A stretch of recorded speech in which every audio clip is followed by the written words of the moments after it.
দেখুন যেখানে যেখানে টেপ পাওয়া গেছে, কোথায় অ্যালিগেশন আছে ওটা আলাদা ম্যাটার আছে, কিন্তু যেখান থেকে আমরা সঠিক ইনফরমেশন পেয়েছি, যেখানে আমরা আমাদের এখানে দেখেছি, ওয়েবকাস্টিংয়ে দেখেছি, যেখানে জেলা শাসক ওয়েবকাস্টিংয়ে দেখেছেন, যেখানে ফিল্ড থেকে রিপোর্ট আসছে, যেখানে অবজারভার রিপোর্ট আসবে, ওখানে আমাদের জিরো টলারেন্স আছে।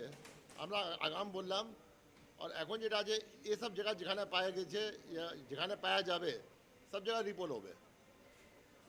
এটা সংখ্যা আমার কাছে নেই এখন, এখন তো কনফার্মেশন চলছে, জেলা শাসক কনফার্মেশন নিচ্ছেন, রিপোর্ট তৈরি হচ্ছে।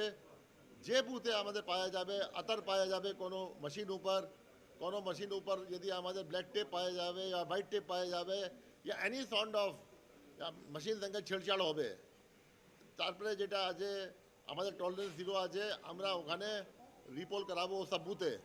আর কোনো কনস্টিটুয়েন্সিতে বুথ অনেক বেশি হয়ে যাবে, তারপরে যেটা আছে এন্টায়ার কনস্টিটুয়েন্সিতে রিপোল হতে পারে।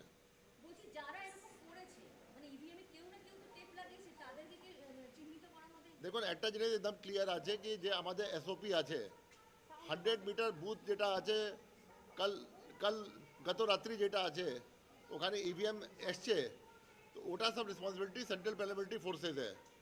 আপনার পোলিং পার্সোনাল, ইভিএম, প্রত্যেক জিনিস যেটা আগাম থেকে বলছি আমি, ওদের সব ছিল রেসপন্সিবিলিটি।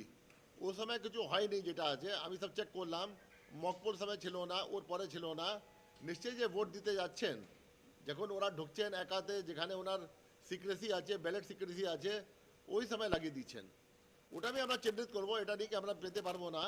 আমরা ইনকোয়ারি করে যদি আমরা সঠিক চিহ্নিত করতে পারবো, আমাদের কাছে ওয়েব ওখানে প্রমাণ পাবো কি কোন কতদের ভিতরে ছিল, কি খুব বেশিদের ভিতরে ছিল, আমরা চিহ্নিত করতে পারবো। আর যদি যাকে ধরা হবে, স্ট্রিক্টেস্ট পসিবল অ্যাকশন হবে as per the RP act, as per law.